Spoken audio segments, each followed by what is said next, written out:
taking out the time to talk to us. We're very excited about this new movie. Tell us a little bit more about it. It's a sports film. It's a sports film which has a lot of humor in it. It's very funny. Mm-hmm. We are talking about a very serious topic, which is very important for children, which is physical fitness here in India. But I guess abroad they call it physical education, which is PE. But the point is exactly that, to educate the kids on the importance of having physical activities in school, and give it due importance as much as you would give an academic course the same importance. I would probably take it a step ahead by saying that if they do take that interest in the physical activity and in various sports, maybe they could make a career out of it and play for the country someday. So it's a large scope and a great opportunity if we are able to tap into children at a young age and get them to take interest in these activities as well. So yeah, I mean, as a part of Indian culture and in North America especially, Indians are very well known for either being doctors or engineers, and any third occupation is just still entering our lives, even when we've been here for a long time. However, I know there's in American culture, especially, we don't consider sport to be an activity not to be done. In fact, even Indian Americans and people of Indian descent take sport very, very seriously here because of the culture. So I think what you're trying to do with this movie is drive a culture change. Correct. How do you think cinema does that? I think cinema has got a great responsibility and is very powerful to bring about any kind of conversations, whether it's a societal change or a cultural change or just a thought-provoking change. It doesn't really have to be at a very large scale. It could be very intrinsic and very personal in a everyday household as well. And I just feel like if you have that kind of power and if you do use that responsibly, you can achieve some great results, and you could influence a large section of the population because entertainment is one of those aspects in Bollywood that has that kind of reach to so many people's houses and minds, that I think we have that power and we could influence them. Yeah, so we believe, and especially, the international audience, earlier when Indian movies used to hit theaters, there was an option for us to go watch it or not watch it. With Indian movies now hitting platforms close to home, I think what has happened is the audience has become kind of bigger for our kind of our kind of culture and our narrative. However, to hold the attention of a greater world audience, what do you think needs to be done with stories like yours? Because this is a story, as I looked at the brief, and we were there for the press conference as well when the trailer launched. It's a story about a small town in Haryana, a girl, how a PT teacher changes his motivation to do something because something happens. He has everything online. So how do you make sure these kind of stories have an international appeal? It appeals more to people who are not connected with India so much anymore. I think good content, no matter which language and culture it comes out of, will find its audience and will find its. Mm-hmm. I didn't think sitting in Bombay in my house, Money Heist would take such a huge cultural sort of a twist and become a conversation on WhatsApp groups, on Instagram posts. Everybody is doing the Bella Ciao movement. They're trying to make a song out of it, dance to it. I think it took over the world, which is why I feel the OTT platform is a great space to be in, because it connects you seamlessly to so many countries and so many artists and so many households all together. And it makes it even more imperative for you to make a great product, because the only way you lose the interest of the audience is if your story and your subject does not hold the audience. It's irrelevant whether it comes on a big screen or it comes on your television screen in your house. Good content is always going to have a strong audience and a greater, larger footfall, which is why I think we need to, it's become more competitive and we need to up our game and we need to constantly strive to make a better film and tell a better story. And that's just great, right? It's more challenging for us. So great space to be in. True, these are the times, especially when we see Mirzapur being so successful. We're on an Amazon platform right now. I have to tell you, Mirzapur is so successful not only with the Desi audience but also with the white audience that it's unbelievable. It's the daily demand trends for Mirzapur are big. They're in the top 10 always. So that's another testimony to good content that can strike a balance. And Mirza Right. is also about a story about a small town, two people in a small town with a small little cult there, and the power equations there. It didn't Right. matter the culture or town or the size of it. The reach of it is amazing, and it's good content. People will definitely watch it. Definitely. So, what about Neelu? The character of Neelu really fit well with you. Since we're talking about this specific movie, I know earlier I've seen your interviews where you felt that um, a lot of directors did not find the right characters for you, but now the stories are changing, the characters are changing, the taste of the audience is changing. What about Neelu really strikes you? Um, the the first and foremost thing is to be Neelu of a Hansal Mehta world, and to be Neelu of a Hansal Mehta story in itself for me is just an amazing opportunity to grab. He brings characters to life in such a different, a real, and such a effortless way that there's so much more I can learn from it and give back to Neelu in the film. Having said that, the Neelu in itself was a girl who um, tried and brought the main protagonist of the film, which is Montu, back in on track. So exactly what we're trying to impart to kids, Neelu is doing to the main character. She's taken him as a child under her wing and is basically trying to find the right path for him, motivate him, and change his thoughts about how he's living life and how he's taking his job and the fact that he could be a great role model if he just found the right connect, if he just found the reason why he's doing it, and if he could be inspired by that reason, he could inspire so many more kids. So I like where she comes from. I like what she wants to give back to the film and audiences, and I also like the strength she has.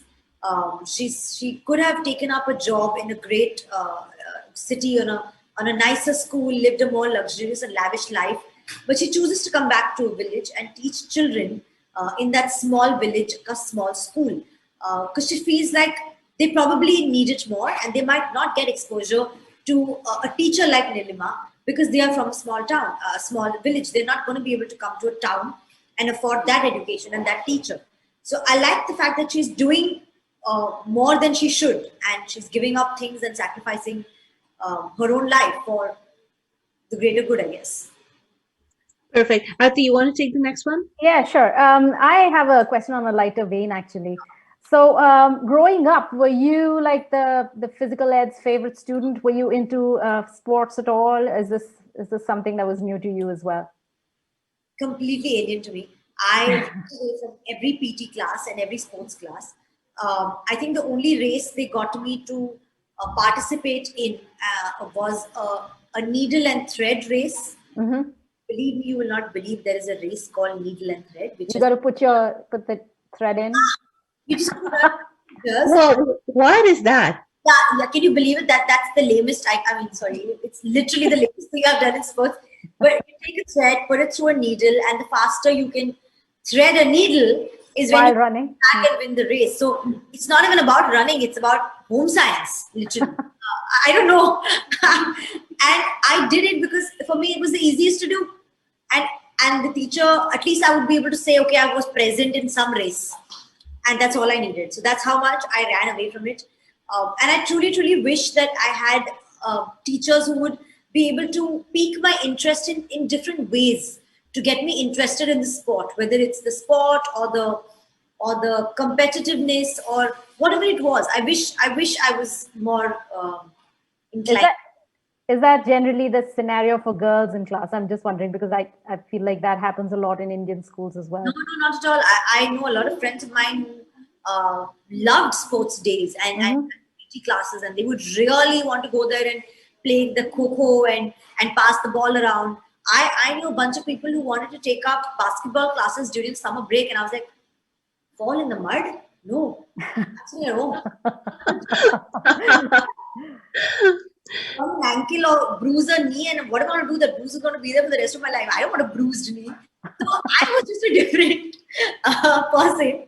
But there are people who are very, very inclined towards it, and they do it. So hence, I feel like if if we have that spark, let's nurture it. Let's give it the right sort of training, and let's see what talent they can become. Yeah, so as we've seen with mostly Indian parents, they get obsessive about stuff. So if it's studies, they'll drill that so deep into kids, whether they are in India or they're here. They absolutely do the same thing. If you haven't watched a series, it's a series by Mindy Kaling. It's called Never Have I Ever. You'll see how a normal Indian teenager in California would grow up, and there'll be so much pressure around grades, but then when it comes to sport, we see the same pressure. Why is there pressure? Why do we as family units have to do everything under pressure? True. True. No, I feel that about education on a system on a whole. I feel like I wish when I was learning various subjects and just things about history and science and math, I wish there wasn't a pressure to outperform or to get a better score or a mark. Maybe I would have learned it for what it is. Maybe I would have tried and understood it, and maybe it would have been knowledge that really stayed with me, and I would have become actually knowledgeable. Right now, it's almost like it went in here. I wrote it on an exam paper, and then it just came out the other side. I have no clue where it went. So I do wish there was a better sort of alternate. I mean, I'm sure there are. Just I Sure. Yeah. type them on. So So do you think there needs to be an entire with movies like this? Do you think we need to take forward a culture of of children being able to decide what they want to do, not based on what the parents expect them to do, but based on their aptitude? Because I think more so with Indian society, parents really live their aspirations through their children. no, I think it should start with the parents. Hmm. Something I'll say without batting an eyelid. Because I feel by the time the child is aware about what he wants to do and when he wants to voice it, it's already late. Why not tell the parents that there is an alternate option here? Why don't you put your kids through this and see how bright and shining they might come out through this? Or why don't you give your child the correct environment to blossom in? I say start with the parents. And then maybe the teachers, because after home the only other people that they will look up to is the people standing in front of them in a class.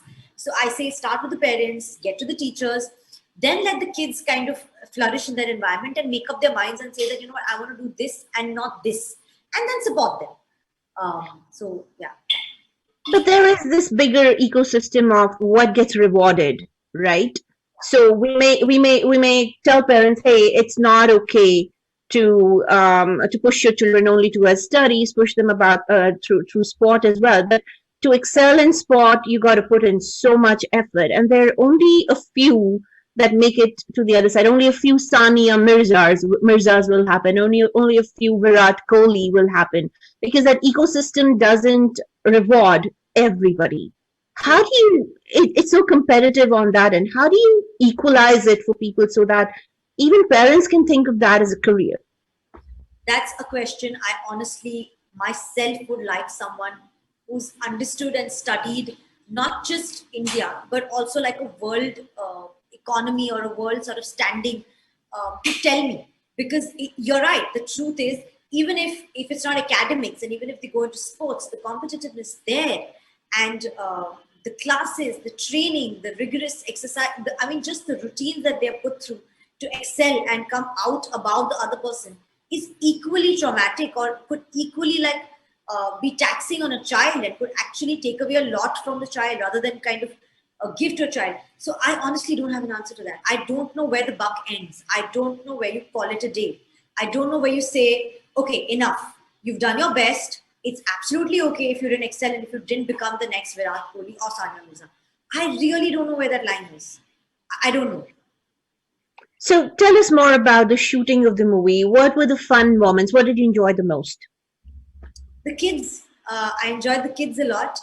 They had a great energy. They had a great natural instinct about the film, acting, sports.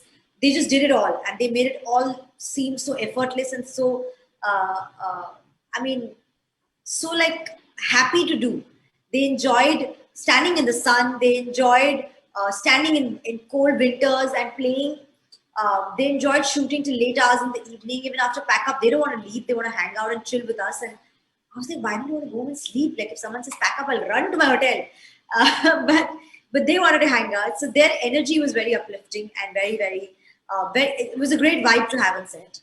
Um, I loved the team. The team hung out a lot. We chilled a lot. We cooked food for each other. We went home and back to hotels and worked out in the gym together. Then we would all hang out in Hansal sir's room for a bit, chit chat about the day, pull each other's leg, and then call it a night. And the same thing all over again next morning. So I love the whole experience of being part of this team and all the days we spent shooting this film. That's amazing. Sorry. Go ahead, Aarti. Were there any particularly challenging things for you as an actress to achieve in this film, like any particular scene? Dialect, hands down. I don't know Haryanvi from anywhere. No, nobody around me knows it. Never spoke it. So I had to work really hard on that. We had a diction coach who was with me at all times. Rajkummar helped me a lot, and that took a little time, took a little effort. It was a little nerve wracking. It got a lot of doubt in me that, hi, am I going to do this terribly, and am I going to just fall flat on my face? Am I going to fail, or will I be able to do this? But it was great. I wanted to learn it and I wanted to do it, and I just went for it and did it. Great. Brilliant. Well, thank you so much, Nushratt, for taking out the time. We're being told we're quite out of time. I know it's evening for you. You enjoy your day. We're going to still sit with a coffee and enjoy the rest of our day. Thank you so much for making time, and all the best for your movie release. I was sure you're going to shine. Thank you. Thank you. Good luck. Thank you. Good luck. Bye. Bye bye.